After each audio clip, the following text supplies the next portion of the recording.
Okay, ladies and gentlemen. Welcome back. There are many things that irk Ryanair's maverick CEO, but above all, it's the government subsidies he contends his rivals receive and the European Union's apparent failure to act on his complaints. To retaliate, Michael O'Leary has launched a series of lawsuits against the European Commission, alleging that competitors like Alitalia and Air France receive illegal state aid. It's quite clear that the European consumers cannot trust this Commission.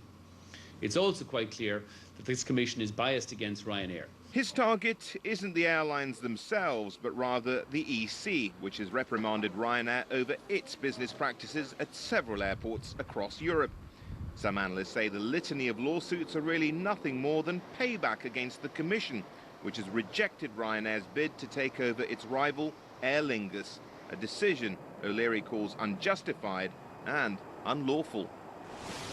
The European Commission came out with this astonishingly inaccurate and politically motivated decision to block Ryanair's offer for Aer Lingus, which, if you look across the landscape of Europe, this is the first time in the history of the European Commission that two companies coming together that account for less than 5% of the European market. Yeah, but what of the Irish market, though? That's key, though, isn't it? But it's not the Irish market. I mean, but you have to look at the Irish market. Well, you don't, with respect. I mean, the whole purpose of actually having a single market across Europe was you take decisions in the interest of European consumers from a European perspective.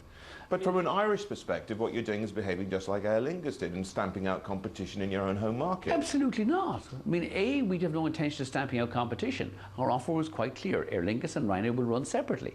We will actually lower Aer Lingus's fares and remove their fuel surcharges. What's happened in absent our offer is Aer Lingus have increased their fares and raised their fuel surcharges. But if you look at all the other European deals, all the other European aircraft or airline mergers have been rubber stamped with approval by the European Union. Now I ask you, why is it okay for Air France to gobble up KLM and put up all KLM's fares as they've done the last 12 months, but you tell Ryanair, no, you can't buy Aer Lingus? Why is it okay for Air France now to bid for Alitalia, or Lufthansa maybe to bid for Iberia, or BA to bid for Iberia, all of which will be rubber stamped by the European Commission, and yet you say, in that tiny market in Ireland, Ryanair can't buy Aer Lingus?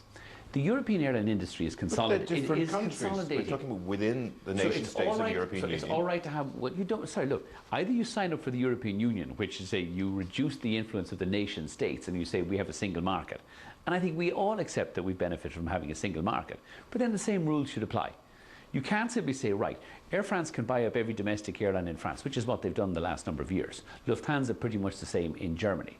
Even Alitalia in Italy was allowed to buy Volare. And then say, no, but Ryanair, you can't buy Aer Lingus. It's the first time ever in the history of the European community, or European Union, that an airline merger has been disallowed. Why? Maybe it's because it's the first time that a non-government owned airline actually was trying to make the acquisition. I mean, it shows this kind of, the intensely political approach that the European Commission has to these decisions. They will rubber stamp anything that comes from the French government, rubber stamp anything that comes from the German government. But when the Irish government says, look, don't allow this, they roll over and say, okay. Let's look at your motivations here. I mean, you've called Aer Lingus a basket case in the past, right? That's probably, that's when you've been polite. Now, Rish, I'm always polite. Sure you are. But this was the airline which was the biggest thorn in your side when you were setting up, really, weren't they? And the thing is, this is a decision, this move for Aer Lingus, is it really something which is through the heart rather than the head? Look, if you look at the landscape of Europe in the next 5 years, I mean, I'm absolutely convinced there'll be 4 large European airlines in the next 5 years. There will be BA, Lufthansa, Air France and Ryanair. Every other airline is either going to be a subsidiary of, a partner of, they're going to find a way into one of those, those 3 big alliances. Now, the difficulty for Aer Lingus is you're a small regional airline that's high cost in Ireland. You're not attractive to BA, Lufthansa or Air France. They don't care. They could have bought Aer Lingus last year if they wanted to.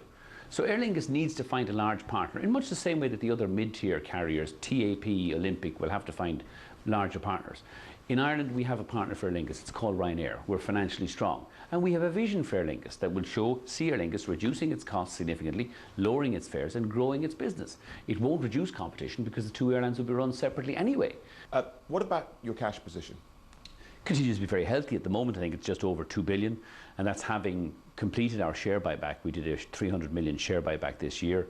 It also having spent about 400 million buying a 29% stake in Aer Lingus. We still have over 2 billion in cash. We've said there won't be another share buyback for a minimum period now of 3 years, because our focus now will be on building up the cash reserves to look at the next large aircraft order sometime after the next big downturn.